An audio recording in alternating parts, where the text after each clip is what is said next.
गई, बिल्कुल ऐसे जैसे धुआं बिखर जाता है। अचानक मेरा जिस्म आजाद हो गया। मैं झटके से उठ बैठी और जोर से रोना शुरू कर दिया। मेरे भाई ऊपर आए, वो मुझे नीचे ले गए। मैं काफी देर तक कांपती रही। मैं आपको अपनी दोस्त का वाकया भी सुनाना चाहती हूँ। वो मेरे साथ कॉलेज में पढ़ती थी। उनके घर के पास एक दरख्त है जिसे वो पतंगियां कहते हैं।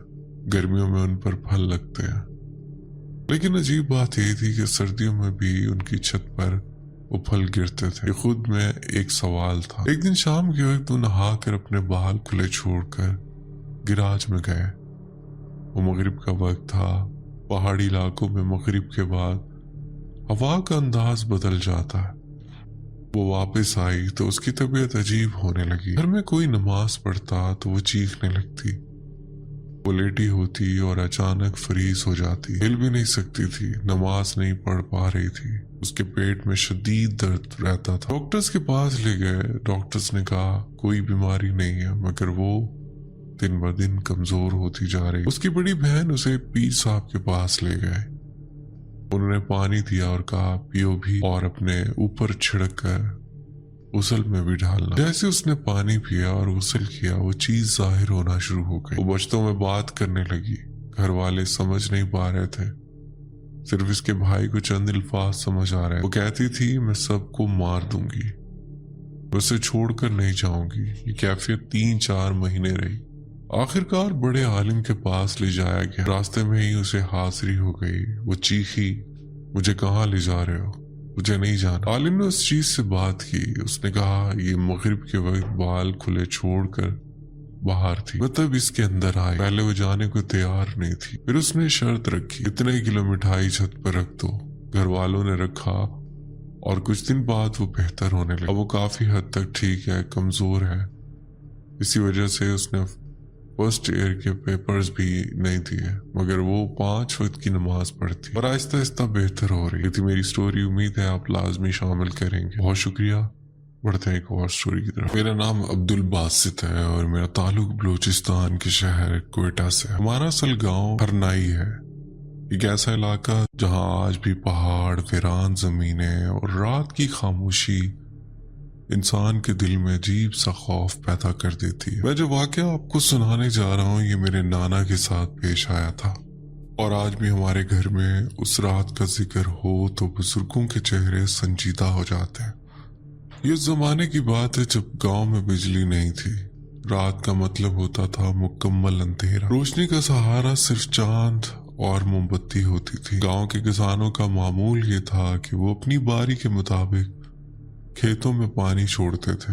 पानी कम होता था और अक्सर ऐसा होता था कि दिन में बारी लेट हो जाती, इसलिए कई दफा किसानों को रात के वक्त खेतों का रुख करना पड़ता। उसी तरह एक दिन मेरे नाना ने फैसला किया कि वो रात को खेत में पानी छोड़ेंगे। रात तकरीबन 12 बजे का वक्त था। हवा में हल्की सी पनकी थी। दूर पहाड़ों के साए चांदनी में लंबे होकर जमीन पर फैल रहे। खेत पर पहुंचे, पानी की नाली खोली और पानी आहिस्ता आहिस्ता खेत में फैलने लगा। चारों तरफ खामोशी थी, न किसी इंसान की आवाज, न जानवर की कोई हरकत, बस कभी कभार हवा का झोंका और बहते पानी की मध्यम सी आवाज। नाना खेत के किनारे एक मिट्टी के टीले पर बैठ गए, सामने पहाड़ की सिमत देखते रहे। उसी दौरान उन्हें अचानक महसूस हुआ जैसे किसी ने बिल्कुल उनके कान के करीब आकर कुछ सरगोशी की। आवाज इतनी करीब थी जैसे कोई झुककर उनके कान में कुछ कह रहा। उन्होंने फौरन पीछे मुड़कर देखा, कोई नहीं था। उन्होंने दिल मजबूत किया, खुद को समझाया कि शायद हवा की आवाज होगी या वहम। लेकिन अजीब बात यह थी कि वो सरगोशी साफ अल्फाज में नहीं थी, मगर उसमें एक अजीब सी सर्दी थी, जैसे आवाज कान से नहीं अंदर रूह तक जा रही है। कोठे और खेत के अंदर पानी की तरफ बढ़े, ये देखने के लिए कि पानी कहाँ तक पहुंचा। चांद की रोशनी कमजोर थी, साए लंबे और बिगड़े हुए दिखाई दे रहे थे। जैसे ही वो नाली के करीब पहुंचे, उन्होंने देखा कि थोड़ा आगे एक लंबी स्याह गैर वाज़ेह सी चीज खड़ी है। वो चीज इंसान जैसी लग रही थी, मगर कद गैर मामूली तौर पर लंबा था। वो साकित खड़ी थी, हरकत नहीं कर रही थी। नाना चंद लम्हों के लिए रुक गए। उन्होंने आंखें सुकेड़ कर देखा। दिल की धड़कनें तेज होने लगी। वो आहिस्ता आहिस्ता उसकी तरफ बढ़े और जैसे ही वो चंद कदम के फासले पर पहुंचे, वो चीज अचानक बगैर किसी आवाज के गायब हो गई। न डरने की आवाज, न कदमों की चाप, न साए की हरकत। बस एक लम्हा पहले मौजूद और अगले लम्हे मुकम्मल खाली जगह। अब रात के तकरीबन 2:30 बज चुके थे।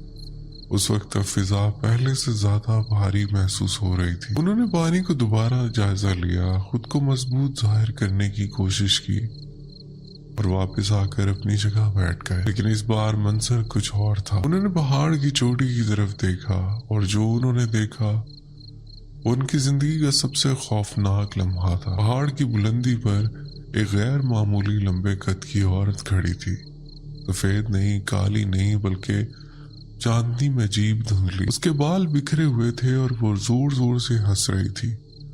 वो हंसी आम इंसानी हंसी नहीं थी। वो आवाज पहाड़ से टकरा कर गूंज रही थी, जैसे कई लोग एक साथ हंस रहे हैं। नाना के जिस्म में सनसनी दौड़ गई। वो ये समझने की कोशिश कर रहे थे कि क्या ये कोई इंसान हो सकता है, लेकिन पहाड़ की वो चोटी ऐसी थी जहां रात के उस वक्त कोई इंसान पहुंच नहीं सकता था। वो औरत उनकी तरफ देख रही थी और हंसी रुक नहीं रही थी। नाना ने फौरन खड़े होकर पानी बंद किया। अब वहां रुकना मुमकिन नहीं था। वो तेज कदमों से गांव की तरफ चलने लगे, मगर उन्होंने दौड़ना शुरू नहीं किया, क्योंकि पुराने लोगों का अकीदा था कि अगर ऐसी चीजों से भागो तो वो और करीब आ जाती। रास्ता दरख्तों के बीच से गुजरता था। लंबे दरख्त, साए और भी गहरे। जैसे वो दरख्तों के करीब पहुंचे, वही हंसी दोबारा सुनाई थी, लेकिन इस बार आवाज पहाड़ से नहीं आ रही थी। ऐसा लगा जैसे आवाज दरख्तों के ऊपर से आ रही हो। उन्होंने सर उठाकर देखा, कुछ नजर नहीं आया। ऐसा लगा जैसे आवाज दरख्तों के ऊपर से आ रही हो। उन्होंने सर उठाकर देखा, कुछ नजर नहीं आया। लेकिन अचानक ऊपर से एक पत्थर उनके करीब गिरा, फिर दूसरा और फिर तीसरा। चंद ही लम्हों में ऐसा लगा जैसे ऊपर से पत्थरों की बारिश हो रही हो। उन्होंने बुलंद आवाज में कहा, जो भी हो सामने आओ। लेकिन जवाब में सिर्फ पत्थरों की शिद्दत बढ़ गई। वो सर बचाते हुए आगे बढ़े। दिल जोर जोर से धड़क रहा था। नाना किसी तरह गांव की हदूद में दाखिल हुए। अब इन्हें लगा शायद सब कुछ पीछे रह गया। गांव की चंद कच्ची दीवारें, मिट्टी के घर और खामोश गलियां, सब कुछ आम लग रहा था। लेकिन अजीब बात यह थी, जैसे ही वो गांव में दाखिल हुए, पत्थरों की बारिश अचानक रुक गई। ना कोई आवाज, ना कोई साया, सिर्फ उनकी अपनी तेज सांसें। वो आहिस्ता आहिस्ता घर के दरवाजे तक पहुंचे।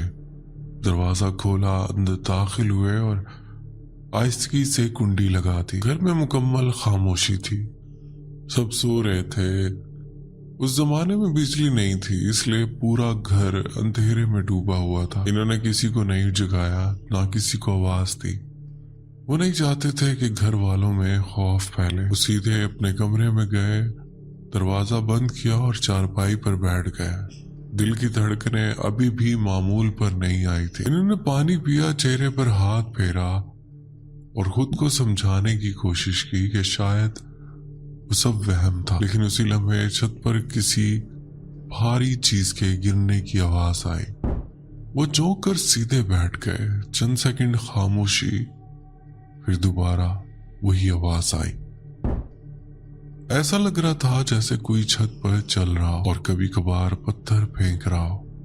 उन्होंने दिल में कलमा पढ़ना शुरू कर दिया। आवाज रुक गई। चंद लम्हों के लिए मुकम्मल खामोशी छा गई। लेकिन फिर आवाज इस बार छत से दरवाजे की तरफ मुंतकिल हो गई। फिर जोरदार दस्तक, जैसे कोई पूरी ताकत से दरवाजा बजा रहा। घर के बाकी अफराद अभी तक सो रहे थे, या शायद वो समझ रहे थे कि ये आम सी आवाज है, लेकिन नाना जानते थे ये आम नहीं है। उन्होंने आहिस्ता से कहा, जो भी है मुझे नुकसान न पहुंचाना। उसी वक्त बिल्कुल वही सरगोशी जो खेत में उनके कान के करीब सुनाई दी थी, अब उनके कमरे के अंदर गूंजी।